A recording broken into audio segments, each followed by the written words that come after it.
আজকে আসলাম নামযজ্ঞর অনুষ্ঠানে আর এসে অনেক কিছু খাওয়া দাওয়া করলাম, সবটা আপনাদের সাথে শেয়ার করব। Hello friends, welcome back to my channel. কেমন আছেন আপনারা সবাই?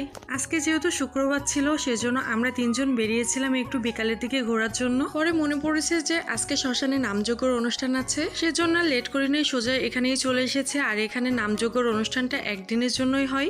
বেশ অনেকক্ষণই ছিলাম আর একটু পরে বাসায় যেহেতু চলে যাব সেজন্য এখানে এসেছি। এখানে একটা মেলা মতো বসেছে। নামযজ্ঞর অনুষ্ঠানে আসলে পাঁপড় বাদাম এই দুইটা জিনিস তো খেতেই হবে মাস্ট। আর এখানে দেখি যে এবার নতুন আরেকটা আইটেম বসেছে যেটা খেলে মুখ দিয়ে ধোয়া বেরোয়, আর আমরাও এটা নিয়ে নিয়েছি আমাদের জন্য।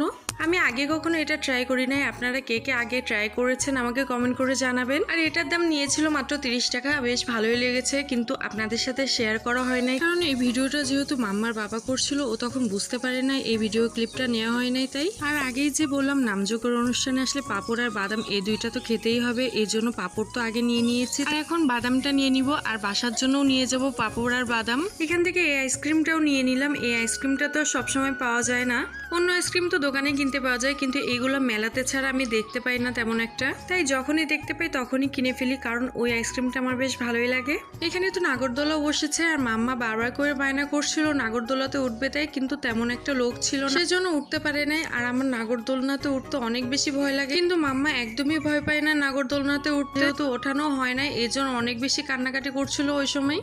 তাই ওকে কান্না থামানোর জন্য ওর ফেভারিট জিনিসটা খাওয়াতে নিয়ে এসেছি। মাম্মা এই আলু ফ্রাইটা খেতে অনেক বেশি পছন্দ করে। আর অনেক কিছু খাওয়া দাওয়া হয়ে গেছে, এখন বাসায় যাওয়ার পালা। যাওয়ার সময় গরম গরম পাঁপড় ভাজি নিয়ে যাব, তাই এখন এখান থেকে পাঁপড় ভাজি নিয়ে সোজা বাড়িতে চলে যাব। আর আজকের ব্লগটি কেমন লাগলো অবশ্যই কমেন্ট করে জানাবেন। যারা ফেসবুক থেকে দেখছেন তারা ফলো করে দিয়েন, আর ইউটিউব থেকে দেখে থাকলে একটা সাবস্ক্রাইব করে দিয়ে পাশে থাকবেন। সবাই ভালো থাকবেন, সুস্থ থাকবেন। আজকের মতো টাটা।